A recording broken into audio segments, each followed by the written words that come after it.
To our health correspondent now, Yomi Otaigbe joins me in the studio. Yomi, thanks for joining us on the program. Thank you for having me. You have covered, cases like this. I remember the last time you covered cholera. When you hear about diseases like this springing up in northern Nigeria, beg your pardon, what really comes to mind?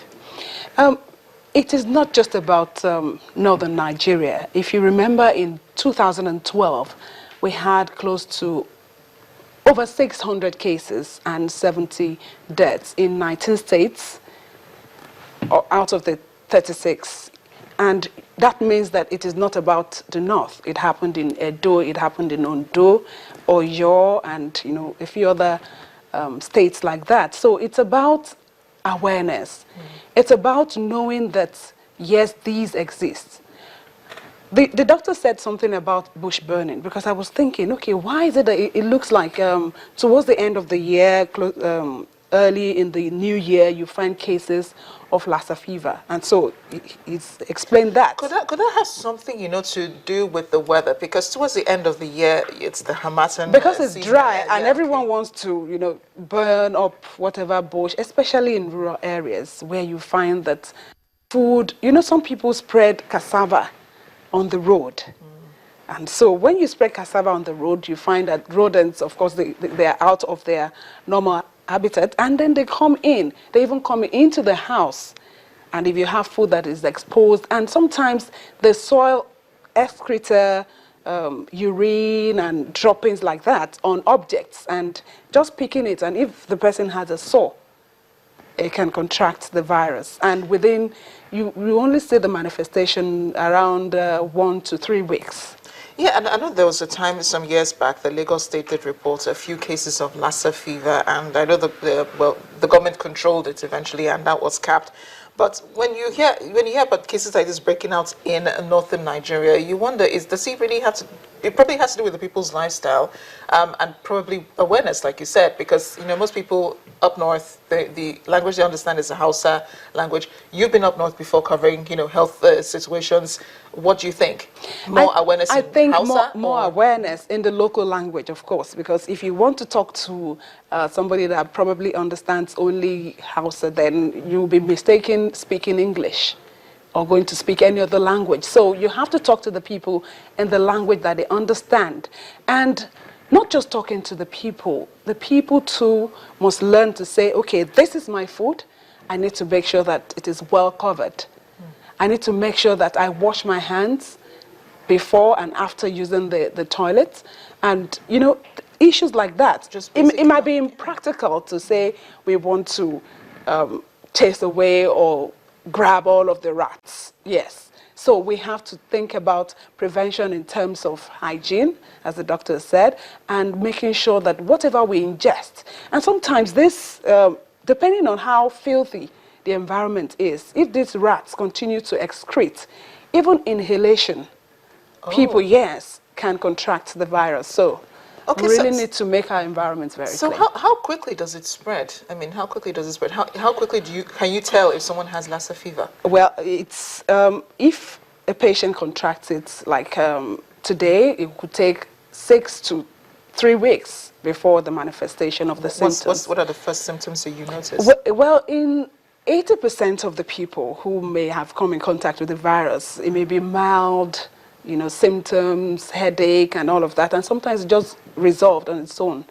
But in 20% of the people, you find that they go on to having hemorrhaging, and that's where it is close to Ebola. Because if a patient is suffering from Lassa fever and you have close contact, you can also get it through that. And so everyone needs to be careful now. Yes, your person is sick, but just remember that, okay, what you look at the signs. The person might be bleeding, might be having distress in respiratory areas. All of those you put together and say, okay, we need to get to the hospital very fast. And for the health workers, it is very, very important, because in trying to save a life, you don't know what the person has come up with, and then you can contract the virus. So we need to think about barrier nursing and make sure we control any of this disease. Yomi, thank you so much for joining us on Network Africa. Always a pleasure having you here on the program. Yomi Otaibe, our health correspondent. When we come back after the break here on Network Africa. Yes, it is the situation in Egypt. Journalists are being imprisoned.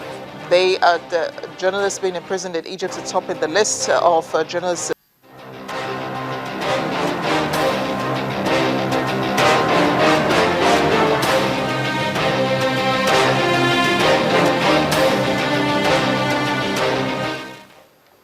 Welcome back.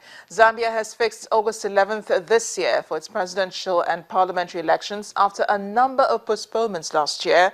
President Edgar Lungu, who plans to stand in the election, reversed a sharp increase in electricity tariffs, saying the hike had ended up hurting the poor, according to his spokesperson. Now, he's due to ratify the constitutional amendments by tomorrow. Lungu, who has been a lawyer, won 48.3% of the votes the last time elections were conducted in Zambia against his main challenger, who got 46.7%, who was his main challenger, Hilachima, a major wealthy economist. Now, there will be other amendments made to the Zambian constitution apart from adjusting presidential terms. Other inclusions will be a clause requiring a winning presidential candidate to get more than 50% of the valid votes cast, wiping out totally the recurrence of a second ballot to be conducted in the country.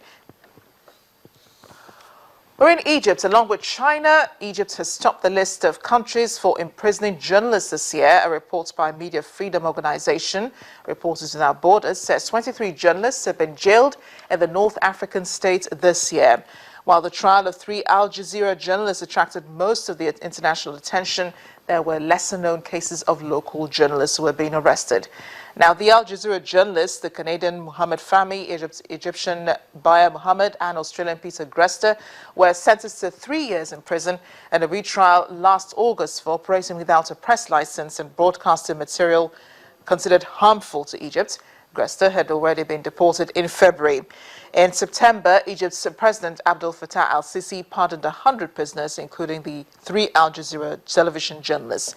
Journalist and political analyst Abdullah Sanawi said that Egypt's image had taken a beating around the world and that the situation also exposed the country's media flaws. Egypt, along with China, have topped the list of countries for imprisoning journalists this year. A report by Media Freedom Organization, Reporters Without Borders, says 23 journalists have been jailed in North Africa. While the trial of 3 Al Jazeera journalists attracted international attention, there were lesser-known cases of local journalists. The Al Jazeera journalists, Canadian Mohamed Fahmy, Egyptian Baha Mohammed, and Australian Peter Grist, were sentenced to 3 years in prison in a retrial last August for operating without a press license and using broadcasting material harmful to Egypt. Grist had already been deported in February 2015. In September, Egypt's President Abdel Fattah al-Sisi pardoned 100 prisoners, including the 3 Al Jazeera journalists. And that's it on Network Africa today. Thanks for watching. I am Amarachi Ubani.